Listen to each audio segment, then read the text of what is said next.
will know that this is true. So let me ask you what you think the sermon is about. I'm giving you a clue here. So, what do you think? We've got don't and because and therefore. Any suggestions for don't? Don't worry. Don't worry, that's the easy one. Okay, thank you. All right. Because and control the soul. Okay. Because basically, yeah, God's in control, and therefore Will provide for every need. He will provide. And what about us? Care about the kingdom. Care about the kingdom. That's right. And what would that mean for us? Everybody else. We need to look after. Okay, so think about others, in other words, be generous. All right, sell your possessions, give to the poor, provide persons for yourself. So it's about being able to be a blessing to other people. Can we be a blessing to anybody else if we're wrapped up in anxiety? Who gets any benefit from us worrying? Mostly it causes anxiety and worry for the other people around us. If we deal with our fears and our worry and our anxiety in a spiritually healthy way, then we will enjoy the kingdom and we'll be a blessing to other people who also have needs around us. So my summary are these 3 steps to peace. Don't worry about stuff. Don't worry about stuff. God's got your back. Therefore, give stuff away. And that's my lesson. I mean, I can sit down. I think that's it, really. Let me illustrate it a little bit. But, if we could live by this, wouldn't we be a lot happier? Yeah.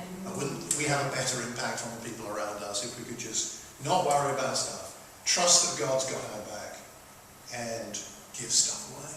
Be generous to other people. Now, this is easy to say and, of course, harder to do, right? Jesus says, do not worry. And one of the words he uses for worry, there's several words, it's more than one word in the Greek he uses here, but one of them is this word, meteor itzephe, which means to be up in the air, to be in suspense. Do you ever feel like that? Like you're suspended above like a chasm or something, and you don't feel like you've got roots or a rock. We sang about the rock earlier, didn't we? The rock that is higher than I. We don't feel that. We feel like we're suspended sometimes. And of course, in the first century, when Jesus is talking to these people, he's talking to people who were, some of them, one day away from hunger. A lot of them, if they didn't work that day, they would not have any money to buy food for that night or the next day. They had 0-hour contracts. It was a first century thing, not just the 21st century. And they were one harvest away from destitution. One bad harvest. And when we have a bad harvest somewhere in the world or whatever we like to eat, the price goes up. Maybe we eat a bit less of that. But it doesn't affect us in the same way. So, I know that we have our worries and fears and they're genuine. But bear in mind that what Jesus is talking about with these people was about their very physical survival. Not just about stuff that they found attractive to be interested in. So, how do we stop worry dominating us? Well, first of all, let's talk about not worrying about stuff. The key question, I think, in this first part of the passage, from verses 22 to 26, is a key question Jesus asks. He says, who of you, verse 25, by worrying can add a single hour to their life?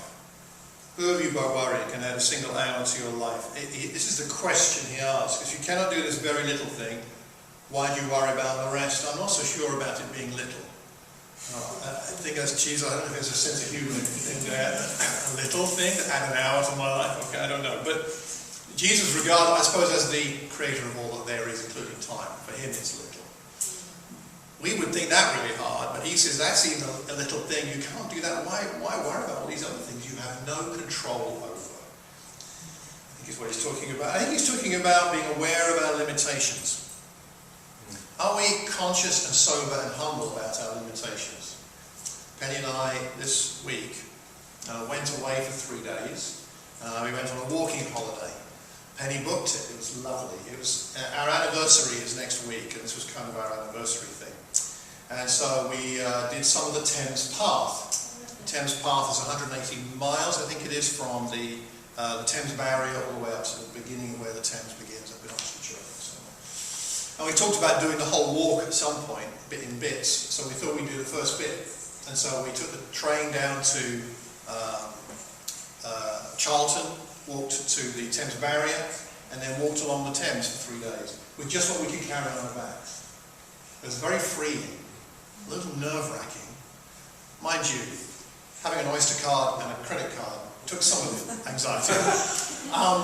But we did only wear what we could carry, so I washed my t-shirt each night, just had the one t-shirt. And of course Penny didn't have to wash hers because she doesn't smell, because women don't, and that's the reality. Come on in. Lovely to see you. Special chairs, there you go. Reserved for you. Thank you. We're in Luke 12. Thank you. All right. Anyway, I'll tell you more about that another time. We had a lovely walk for 3 days, and we walked about 6 miles a day, which doesn't actually sound a lot, but by the time I did 6 miles, I was feeling my limitations. My knees were creaking, my back was hurting, my hips were hurting, and I was tired. And we slept really well each night, and I'm still feeling, honestly, quite tired. And I just walked 6 miles. It's not that far. But I have limitations. And we need to be sober about our limitations if we're not going to worry. We often get worried about things that we cannot control, outside our control. It's nice to stretch ourselves. This was a headline in one of the local papers in Hertfordshire a few days ago. Apparently, medal winners from the Olympics were 13th in the medal table. If you did it just by medals, that Hertfordshire Olympians were 13th. They were above Brazil. Just Hertfordshire Olympians, including Laura Trott, because she was brought up around this area apparently, and she's got most of them. And it's exciting to watch the Olympics. I really enjoy it. But even they have their limitations. I mean, their limitations are far beyond mine. I could walk 6 miles. I think a lot of them could walk a lot further than 6 miles. They can run a lot more than 6 miles. But even they are limited. Are we aware of our limitations and happy to be content? Earlier in chapter 12, there's a story of the rich fool. Jesus tells the parable about the man. In fact, let's have a little look at this section of it. In verse 16, the ground of a certain rich man yielded an abundant harvest. He got a good bonus from work that year. He thought to himself, what shall I do? I have no place to store my crops. Then he said, this is what I'll do. I'll tear down my barns, build bigger ones, and there I'll store my surplus grain. And I'll say to myself, you have plenty of grain laid up for many years. Take life easy, eat, drink, and be merry. But God said to him, you fool, this very night your life will be demanded from you. Then who will get what you have prepared for yourself? The rich fool here was so in love with his wealth that he took his eyes off his mortality. And this can happen to us. We think, oh, we're going to live forever. Though we know in our heads it's not true, in our hearts we sometimes live as if this will not all go at some point. The more attached we are to the possessions of this world, the more anxiety we will have. And that brings us to the challenge of the parable of the sower in Luke 8. A parable I'm sure we know well. The parable of the sower. There's a problem for the third soil, isn't there? And I think this is the one that I relate to most. Third soil, the challenge of the third soil. That the seed that fell among thorns stands for those who hear, but as they go on their way, they are choked by life's worries, riches, and pleasures, and they do not mature. Worries. You see how worries is first in that list? Worries, riches, and pleasures. Perhaps the worries come from the riches and the pleasures. It doesn't say that riches and pleasures are evil, but if we set our heart on them, they lead to worry and choke the spiritual heart that we have. Here's our other deep thinker and poet, John Bon Jovi. In the song Hey God, which is an interesting song. You should listen to it if you don't know it. And his sort of the way he's appealing and singing to and complaining in a sense to God and trying to reason with what's going on in life. he has this verse, hey God, I'm just a little man, got a wife and family, but I almost lost the house. Yeah, I bought into the dream. We're barely holding on when I'm in way too deep. We're 2 paychecks away from living out on the street. And he's acknowledging there, he's in too deep. Like, I think he's acknowledging subconsciously, I put myself in too deep. I'm holding on to this dream. And then that creates that insecurity. So you see, Jesus and John Bon Jovi are on the same wavelength here. So what is Jesus saying? Is he saying don't work for food and clothes? I don't think so. He's saying don't worry about food and clothes. Don't worry about the stuff of life. Jesus isn't talking here to lazy people who are concerned to make a living. He's talking to worried people, to those who are tempted to join the rat race. So, let's talk about our second point here. God's got your back. So he says, think about the ravens, think about the flowers of the field, they're taken care of. So why do you worry about your needs? God's got all that sorted out. Seek first his kingdom, and these things will be given to you as well. It seems to be the key promise here. If you seek the kingdom, the stuff you really need, you'll be okay with. It's the stuff you don't really need that maybe you need to give away. We'll talk more about that in a minute. So what do? We need to reflect. We need to reflect on the ravens. Ravens in the Old Testament, Leviticus 11 and Deuteronomy 14, are unclean. I think Jesus chooses that particular bird for a purpose, to say God will redeem and purify even the unclean, which is a lot of us. We're really unclean. We are the Gentiles, of course, in this context. The ravens are unclean, but God even takes care of the unclean, let alone the clean. So don't worry that the rain falls on the good and the evil, right? That stuff is taken care of. We don't need to worry. Wildflowers. This is one of the most expensive dresses in the world. I will not ask of the women here, what is the most expensive dress that any of you have bought? I have no idea what that would be, but this dress is worth about $1 million. $1 million US. I mean, I say worth. I'm not sure I'd agree with that valuation, but that's what it would fetch if it was being sold. It's a Vera Wang wedding gown. Now that's awesome, isn't it? Vera Wang wedding gown. It's made of 2009 peacock feathers. I pity the peacocks, personally. I'm not sure how willing and cooperative they were, but 2009 peacock feathers worth about $1 million US.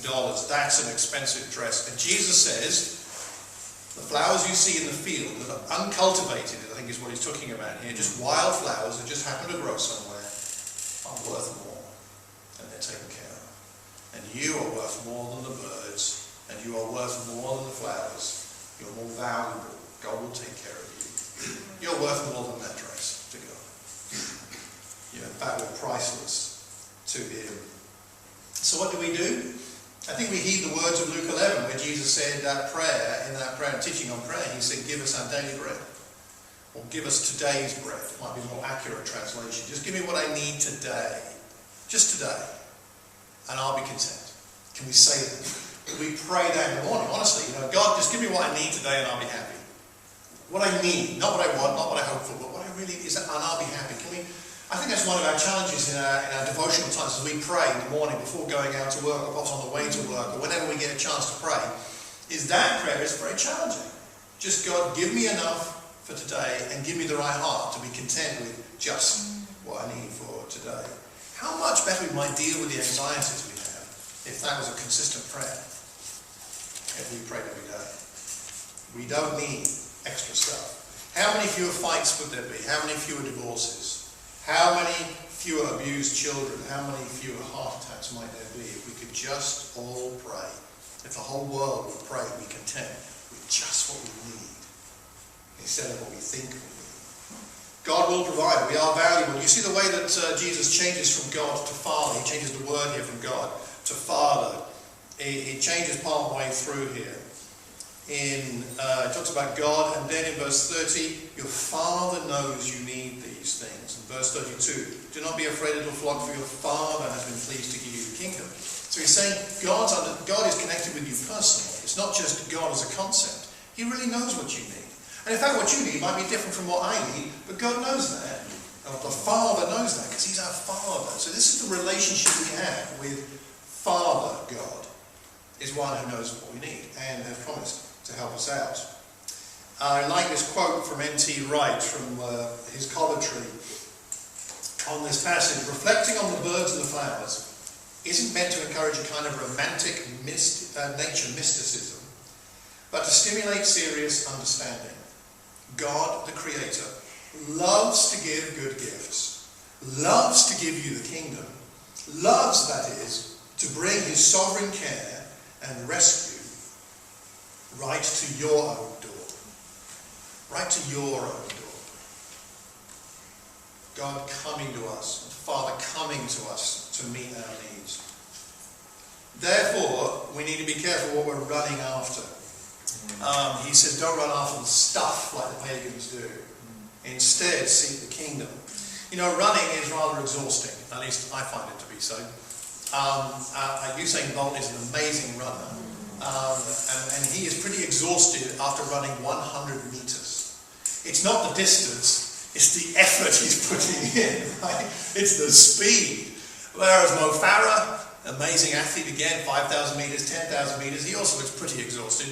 Not as exhausted as I think I would be, but definitely looks pretty exhausted. But again, I guess his exhaustion is the same as Bolt's exhaustion, it's just a different distance, right?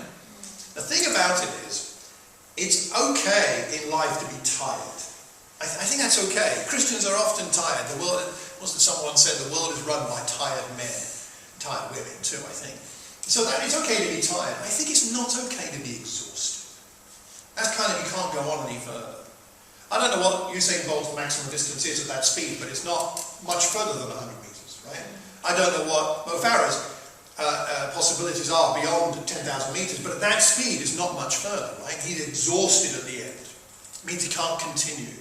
It's not good for a Christian to not be able to continue, to not sustain our effort for God, our zeal for God, right? Never be lacking in zeal. So that doesn't mean never be not exhausted. It means stay zealous. We've got to look after ourselves. I mean, I think this is one of the things what Jesus is saying here, is be sober and look after yourself. It doesn't mean be self-indulgent in a lazy kind of way, but understand God knows you have limits. He'll take care of what you need. So that's okay to be tired, but if you're exhausted, and this would be my thinking I've been thinking about for myself, is when I get truly exhausted, like I can't just carry on, I can't do any more, I wonder whether it's because I've become anxious and worried about stuff that doesn't really matter. Have I been expending my energy on stuff that really doesn't matter? I think for me there's a connection between the two. And then I get exhausted. We don't have to get exhausted. We can get refreshed by God. And then it means, thirdly, that we can give stuff away. Because when we trust God for taking care of what we need, then we are liberated, aren't we? When we feel we can be generous to other people, we've been given the kingdom, which is more precious than anything on earth, and therefore we can give other stuff that we have away. It doesn't matter anymore whether we keep our stuff or not to us. Now, you may have heard recently the Duke of Westminster died. Was he the third richest man in Britain? I think. When his father died, he inherited his estates, which were valued at £9 billion at that time. I don't know about you, but those numbers are beyond what I can really grasp. Doesn't begin to mean anything, right? But he was quoted as saying it was the worst thing that happened to him, that he regretted deeply having inherited that wealth. Now, the temptation is to think, well, I could have taken a bit. If it was that burden, I'll take the 9 billion, okay? That's fine by me. But the truth is, would that 9 billion have burdened us?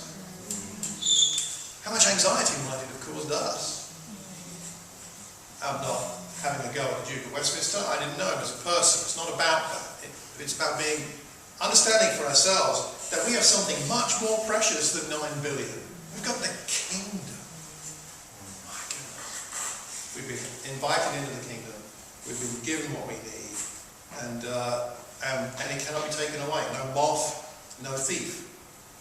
There's a thief for all of our belongings, and that thief is death. It'll steal everything you have. Whether it's 9 billion or 9p, it'll all go.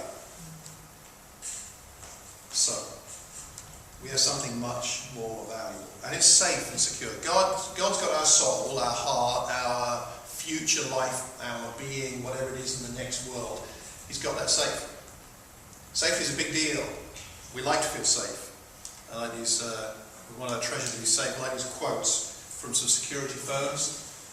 Sean will know more about this than me. Security firms, Moss Security, their theme is alarmed. You should be. Got to think about that one. Alright. Sloan Security Service, we keep watch so you don't have to. Centurion Security Company, our business is protecting yours. Security Guard, we make people feel safe. And they're tapping into the emotional side there, which is really smart in marketing terms, I think. And Professional Security Associates, providing professional security in an insecure world. We do live in an insecure world.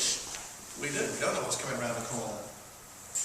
But we've been promised the kingdom, and that means we've been promised far more than the world has to offer. Matthew 19, we'll pop this on the screen as well. Matthew 19, Jesus says this, "At the renewal of all things, when the Son of Man sits on his glorious throne, you who have followed me will also sit on 12 thrones, judging the 12 tribes of Israel." And everyone, now this is the thing, right? Everyone. So there it's the 12. You who have followed me are going to sit on the 12 thrones. That's the disciples. But here it's everyone. Everyone. It's you and me. Every one of us sitting here who's made that commitment to be a disciple.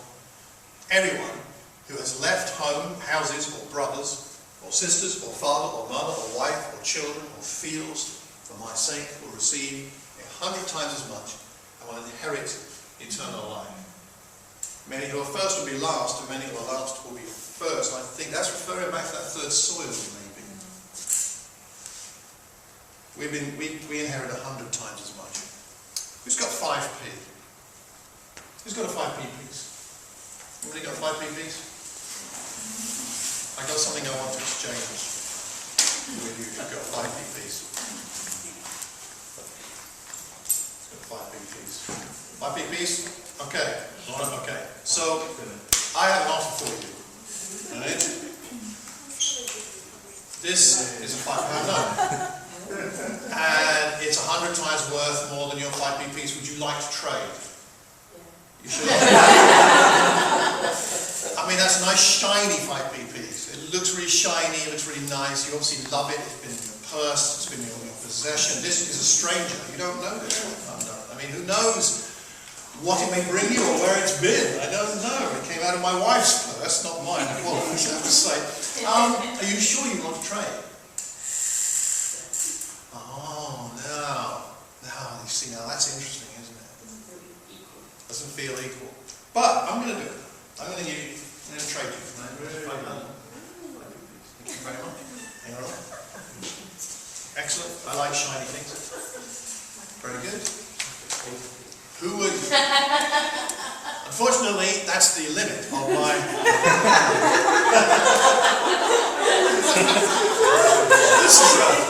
This is a smart group. I'll tell you, I was originally going to do a 50p and a £50 note, but I thought no. So,